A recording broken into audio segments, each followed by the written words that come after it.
Saargemünd war als Grenzstadt und von einem schiffbaren Fluss durchquert für die industrielle Revolution wie geschaffen.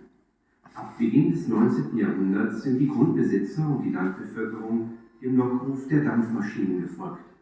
Sie wurden Industrielle und Arbeiter. Zusammen haben sie die Fayence-Manufaktur zu Saargemünd geschaffen. Die patriarchalische Organisation der Familien, die nacheinander die Leitung übernahmen, und das Know-how der Arbeiter, der Aufschwung und danach der wirtschaftliche Rückgang der Fayence-Manufaktur haben die Stadt und ihre Einwohner stark geprägt. In dieser Mühle vermitteln uns die Männer und Frauen aus Saargemünd nicht nur die Erinnerung an ihre Arbeit und ihre Techniken, sondern erzählen uns die Entstehungsgeschichte einer modernen Industrie.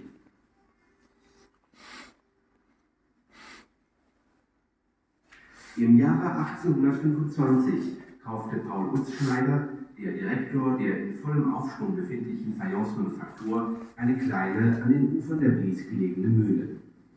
Sehr bald wandelte er sie in eine Steinmühle um und richtete sie besonders für die Herstellung von Keramikmassen ein. Im Jahre 1841 erhielt sein Nachfolger Alexandre de Geiger die Genehmigung, dort eine Turbine einzubauen. 1851 wurde das Gebäude erweitert, um eine zweite Turbine einzubauen, die das alte Schaufelrad ersetzte. Seit dieser Zeit, vor 1,5 Jahrhunderten, hat die Bliesmühle ihr Aussehen nicht mehr verändert.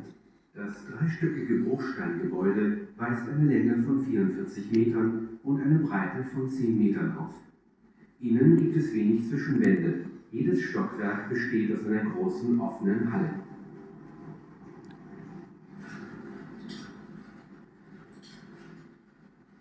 Erfüllt vom unaufhörlichen Lärm der zahllosen Antriebsriemen und Wellen gewann die Mühle die Energie aus dem Fluss und leitete sie bis ins oberste Stockwerk des Gebäudes. Der Rohstoff nahm ebenfalls seinen Weg durch dieses Labyrinth nach oben, um dann, als ob er von dieser gewaltigen Maschinerie verschluckt würde, über die verschiedenen Verarbeitungsphasen wieder nach unten zu gelangen. Nach dem Verlassen der Mühle wurde der veredelte Stoff mit der Eisenbahn zu einem Lastkahn befördert, der ihn danach zu den Produktionsstätten brachte. Um die geringe Stromstärke auszugleichen, waren die Turbinen sehr groß. Im dunklen Keller versteckt, lieferten sie der Mühle ihre ganze Energie.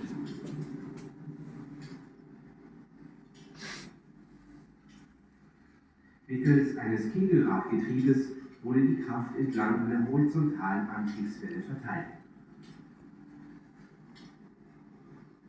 Danach verteilte ein komplexes System von Getrieben, Riemen und Wellen die Energie auf die Maschinen.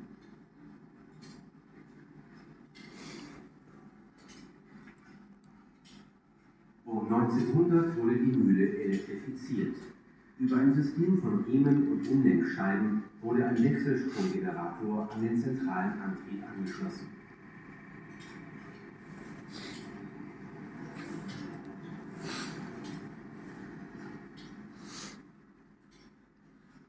Die Rohstoffe kamen in kleinen Waggons über Stege in der Mühle an. Ein Steg verband das erste Stockwerk mit dem offenen Gebäude, das den Kalzinierofen und den Kollergang beherbergte. Der andere Steg verband das zweite Stockwerk mit den Lagerschuppen. Primitive Lastenaufzüge, die aus Holz und Gittern gebaut waren, ermöglichten die Beförderung der Rollwagen zwischen den einzelnen Stockwerken. In der großen Halle im ersten Stock zerkleinerten Trommelnassmühlen die Rohstoffe sehr fein. Sie wurden über Ketten oder Lederriemen, die mit dem Hauptantrieb verbunden waren, angetrieben. Befüllt wurden sie unter Ausnutzung der Schwerkraft über Trichter, die in jedem Stockwerk angebracht waren. Im zweiten Stock liefen die kegelstummförmigen Rollwagen auf Depotwindschienen und entleerten sich durch ein ausziehbares Schubfach in die Trommelnassmühlen. Eine pumpengespeiste Zisterne versorgte diese Mühle mit Wasser. Im Erdgeschoss zerkleinerten zwei Kollergänge, die auf einer gemauerten Grundplatte ruhten, die Scherben und den Feldspat. Nach dem Verlassen der Kollergänge fehlen die Materialien auf eine Holzkohle und danach in Behälter, die sie in ein großes kegelstumpfförmiges Sieb entluden. Die fein zerkleinerten Produkte fielen direkt in einen Rollwagen, wohingegen die schlecht zerkleinerten Stücke wieder vor die Läufer fielen. Die Kollergänge wurden über ein System von Getrieben, Riemenscheiben und Riemen mit Strom versorgt. In der Nähe der Kollergänge ermöglichte ein Backenbrecher ein erstes Zerkleinern der Feldspatblöcke. Immer noch im Erdgeschoss waren 4 kleine Trommelnassmühlen oder Riemen mit dem Hauptantrieb verbunden. Sie dienten der Zubereitung der Glasur. In der Nähe sorgte eine Filterpresse für die Entwässerung der Farben vor ihrer Beförderung in die anderen Werke der Fayencemanufaktur.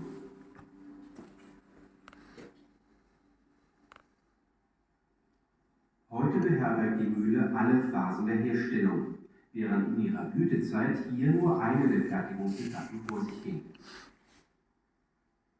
Die Mühle, die auf diese Art wieder ihrer eigentlichen Bestimmung zugeführt wurde, erzählt uns eine Geschichte von Erde und Feuer, reich an Wissen und voller Leidenschaft, die Geschichte der Männer und Frauen aus der Fayencemanufaktur Saargemünd.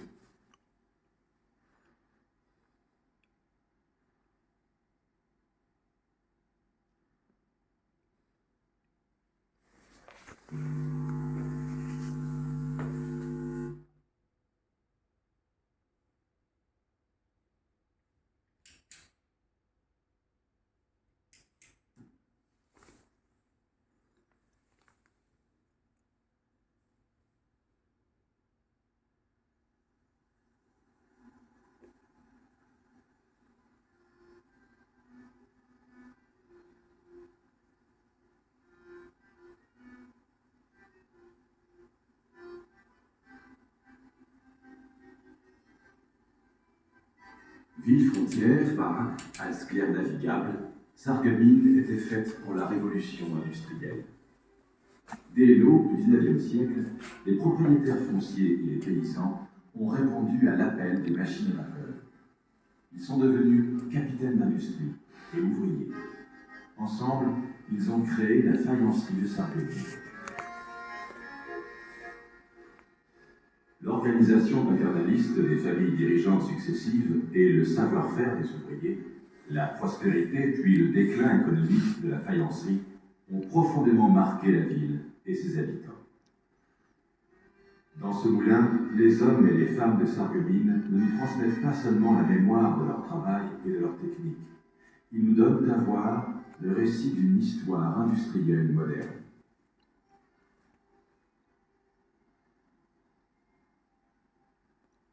En 1825, Paul Hutschneider, le directeur de la faïencerie en pleine expansion, achète un petit moulin situé sur les bords de la Blise.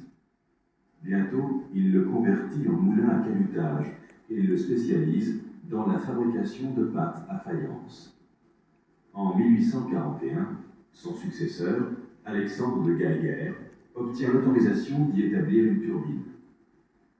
En 1851, le bâtiment est prolongé pour y installer une seconde turbine qui remplace la vieille roue à aube. Depuis cette époque, il y a un siècle et demi, le moulin de la Blise n'a plus changé d'aspect.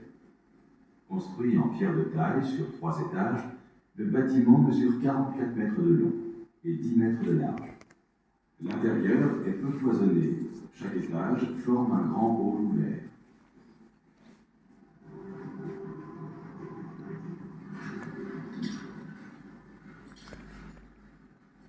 Habité par le vacarme incessant d'une forêt de courroies et d'arbres de transmission, le moulin captait l'énergie de la rivière et la guidait jusqu'en haut du bâtiment.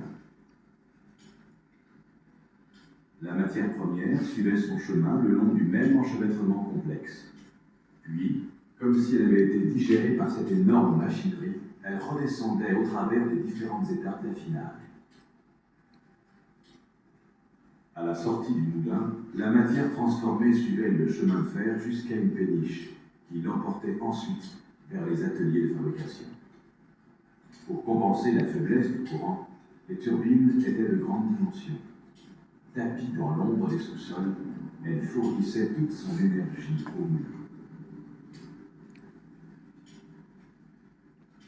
Avec l'intermédiaire d'un engrenage conique, la force motrice était distribuée par un arbre de transmission horizontale. Ensuite, un système complexe d'engrenages, de courroies et d'arbres répartissait l'énergie entre les machines.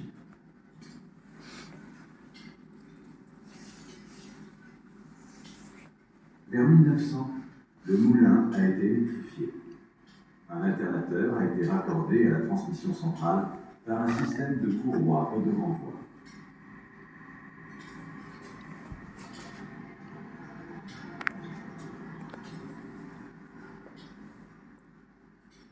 Les matières premières arrivaient au moulin dans de petits wagons en suivant des passerelles. Une passerelle reliait le premier étage à la bâtisse ouverte abritant le four à calciner et la meule verticale à galets. L'autre passerelle reliait le deuxième étage au hangar de stockage.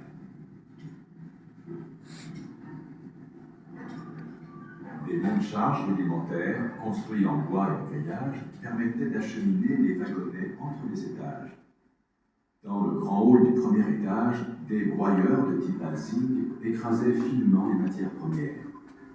Ils étaient actionnés par un système de chaînes ou de courroies en cuir reliées à la transmission centrale. On les remplissait par gravité à travers des trémies situés à chaque étage. Au second étage, des wagonnets circulaient sur des rails de tôle. De forme tromponique, ils se vidaient dans les broyeurs par un tiroir amovible. Une citerne, alimentée par une pompe, fournissait de l'eau aux broyeurs. Au rez-de-chaussée, deux meules verticales reposant sur une sole en pierre maçonnée broyaient le biscuit et le feldspathe. À la sortie des meules, les matières tombaient sur une couronne en bois, puis dans des godets qui les déposaient sur un grand tamis tromponique. Les produits fins tombaient directement dans un wagonnet, alors que les morceaux mal concassés retombaient sur la meule. Les meules étaient alimentés en énergie par un système d'engrenage, de poulies et de courroies.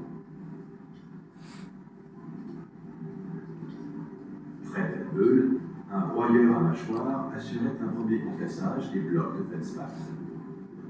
Toujours au rez-de-chaussée, on préparait les émaux avec 4 petits broyeurs Halsing, reliés à la transmission centrale par des courroies. À proximité, un filtre presse permettait de raffermir une couleur avant leur transport vers les autres usines de la faïencerie.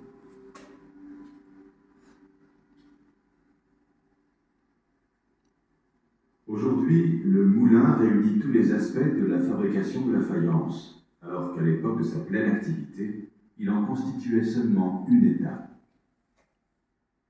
Ainsi réaménagé, il nous raconte une histoire de terre et de feu, pleine de savoir-faire et de passion, celle des hommes et des femmes de la faïencerie de Sarreguemines.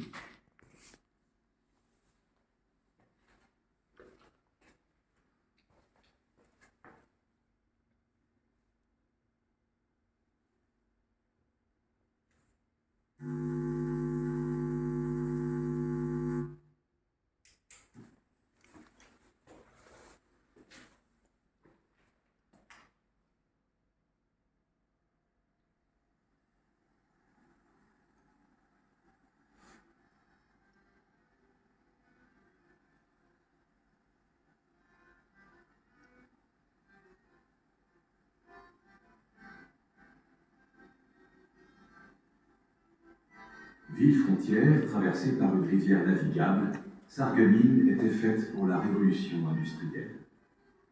Dès l'aube du XIXe siècle, les propriétaires fonciers et les paysans ont répondu à l'appel des machines à vapeur. Ils sont devenus capitaines d'industrie et ouvriers. Ensemble, ils ont créé la faïencerie de Sarreguemines. L'organisation paternaliste des familles dirigeantes successives et le savoir-faire des ouvriers, la prospérité puis le déclin économique de la faïencerie ont profondément marqué la ville et ses habitants. Dans ce moulin, les hommes et les femmes de Sarreguemines ne nous transmettent pas seulement la mémoire de leur travail et de leur technique, il nous donne à voir le récit d'une histoire industrielle moderne.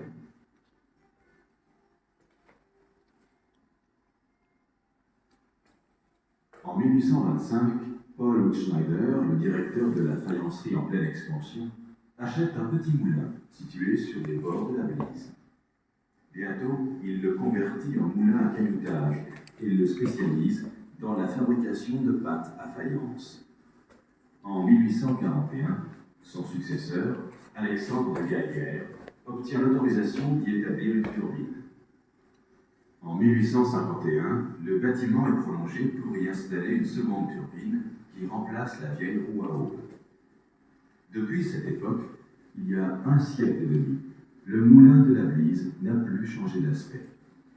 Construit en pierre de taille sur 3 étages, le bâtiment mesure 44 mètres de long et 10 mètres de large. L'intérieur est peu cloisonné. Chaque étage forme un grand hall ouvert.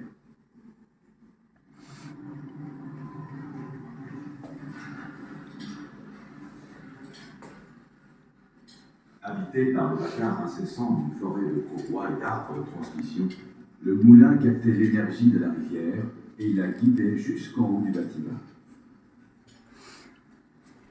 La matière première suivait son chemin le long du même enchevêtrement complexe. Puis, comme si elle avait été digérée par cette énorme machinerie, elle redescendait au travers des différentes étapes d'affinage. À la sortie du moulin, la matière transformée suivait le chemin de fer jusqu'à une péniche qui l'emportait ensuite vers les ateliers de fabrication. Pour compenser la faiblesse du courant, les turbines étaient de grande dimension. Tapie dans l'ombre des sous-sols, elle fournissait toute son énergie au moulin.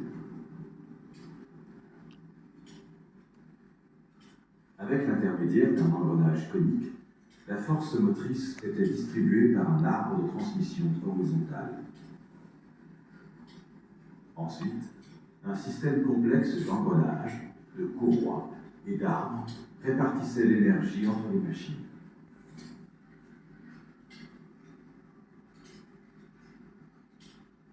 Vers 1900, le moulin a été électrifié.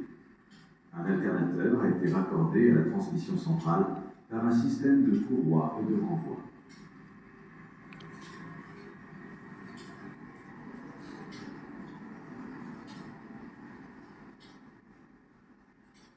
Les matières premières arrivaient au moulin dans de petits wagons en suivant des passerelles. Une passerelle reliait le premier étage à la bâtisse ouverte abritant le four à calciner et la meule verticale à galet. L'autre passerelle reliait le deuxième étage ou hangar de stockage.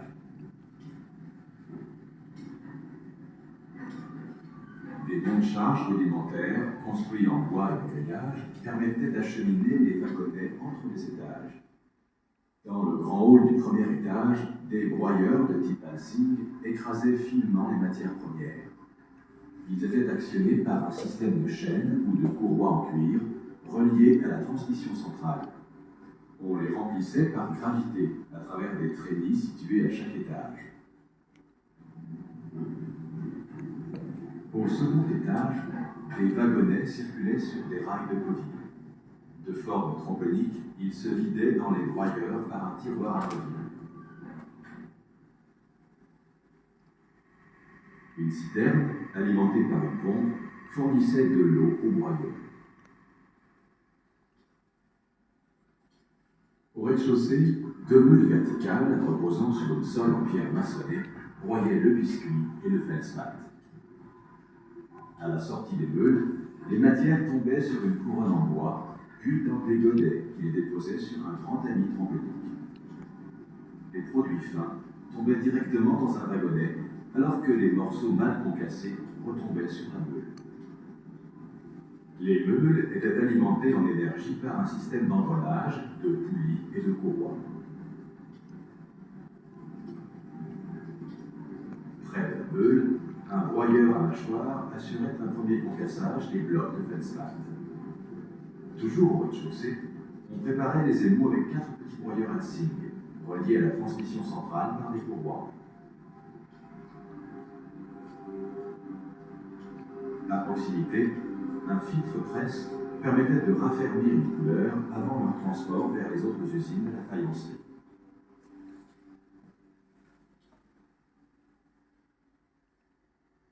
Aujourd'hui, le moulin réunit tous les aspects de la fabrication de la faïence, alors qu'à l'époque de sa pleine activité, il en constituait seulement une étape.